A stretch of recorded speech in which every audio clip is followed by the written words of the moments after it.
This is a charity baseball game. We've played it for almost 100 years. It's for a very good cause. I can only speak for myself, but I hope we continue the game. It's what, in some ways, what democracy is all about.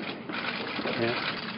My first thoughts go to the heroism of the Capitol Police that were there and responded immediately in a manner that likely saved the lives of a number of people, members of Congress as well as the staffers that are out there each morning helping us.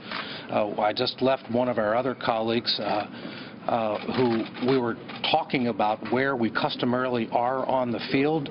He positioned himself in the visitors' dugout, which is across the field, across the field from where the Capitol Police generally sit. And it's just fortunate because Steve Scalise is a member of leadership.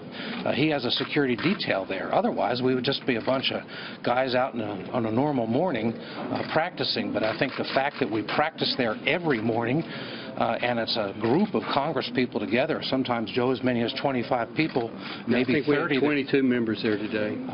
You may have been something in which somebody was able to anticipate our being there and being vulnerable. Our prayers are for the people who were wounded, and our thanks are to the police officers who, including the Alexandria police, who arrived very quickly, who attacked. I can't emphasize this enough. They attacked the shooter, and that saved our lives. And in doing so, got injured themselves. It's remarkable heroism. And where were the Capitol Police when they first engaged the shooter? They were out behind the first base dugout where, as Congressman Meehan said, they normally position themselves. They were not on the field. The shooter was not on the field and never got on the field. He stayed behind the third base dugout and came around behind home plate, got behind the utility shed, and then darted out in front of the utility shed, and that's when he got shot. Did you see the shooter and the weapon?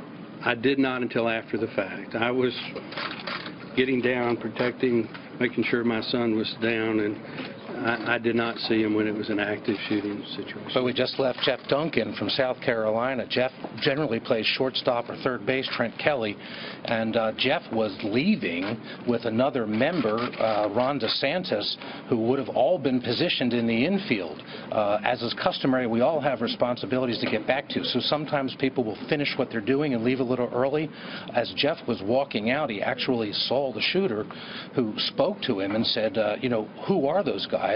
He said, that's the congressional baseball team. He said, what are they, Republicans or Democrats? And he said, they're the Republicans. And that was the conversation he had, and it was only as they were driving back that they heard the news reports. He acted a little weird.